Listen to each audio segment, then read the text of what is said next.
Okay, નમસ્કાર દોસ્તો, એમબીવાલા ચેનલમાં તમારું સ્વાગત છે. તો વધુ એક ભરતી બોર્ડનો વિડીયો જ્યાં આજે આપણે જોઈશું કે કેટલા ઓપ્ટ આઉટ થઈ શકે છે દોસ્તો એલઆરડીના રિઝલ્ટ પ્રમાણે. અને આપણે એ બી માહિતી આપશું કે કેટલા લોકો આવી શકે છે ભરતીમાં. તમારો બી ચાન્સ છે દોસ્તો ડિમોટિવેટ ના થાવ. હજુ બી હું કહી રહ્યો છું દોસ્તો, આપણે આજે ચોક્કસ એનાલિસિસ કરીશું અને કેટલા લોકો ઓપ્ટ આઉટ થઈ શકે છે એને બી આજે હું માહિતી લઈને આવ્યો છું દોસ્તો. તો આપણે આજે પ્રોપર માહિતી સમજશું અને કેટલું મેરિટ જશે, કેટલું હાઈ જઈ શકે છે, કેટલું લો જશે, બધી જ આજે આપણે ચર્ચા કરીશું દોસ્તો.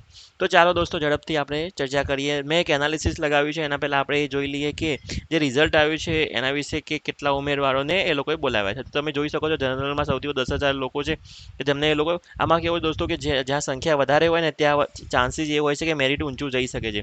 એટલા માટે તમે અહીંયા જોશો ઈડબ્લ્યુએસમાં ઓછા લોકોને સિલેક્શન થયું, ત્યાં લોકો ઓછા હોય ત્યાં મેરિટ ઓછું હોય છે દોસ્તો.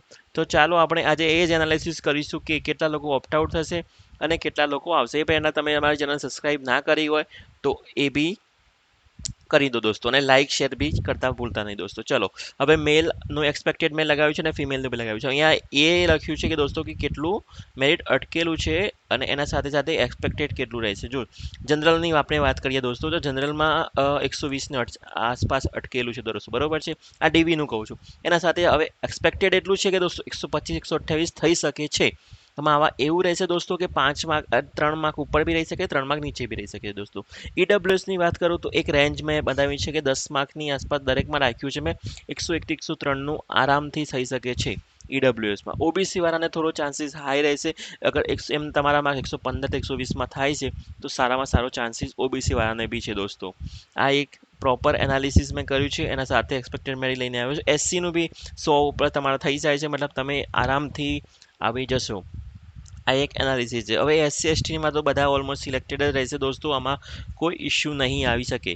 હવે ફિમેલની બી વાત કરી છે. ફિમેલમાં 98 રહ્યું છે જનરલનું. ફિમેલમાં 105 થી 107 માર્ક્સ તમારે થાય છે, મતલબ તમે આવી જશો, ચિંતા ના કરો.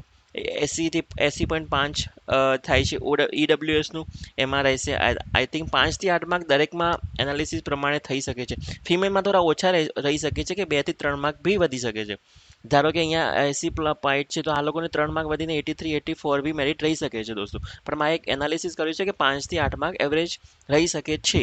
આનાથી વધારે તો નહીં જ જાય દોસ્તો. મેં એક એનાલિસિસ પ્રમાણે આ એક મેરિટ રહ્યું છે અને આ પ્રોપર એનાલિસિસ 2022-23ની ભરતી પ્રમાણે જ કર્યું છે મેં દોસ્તો.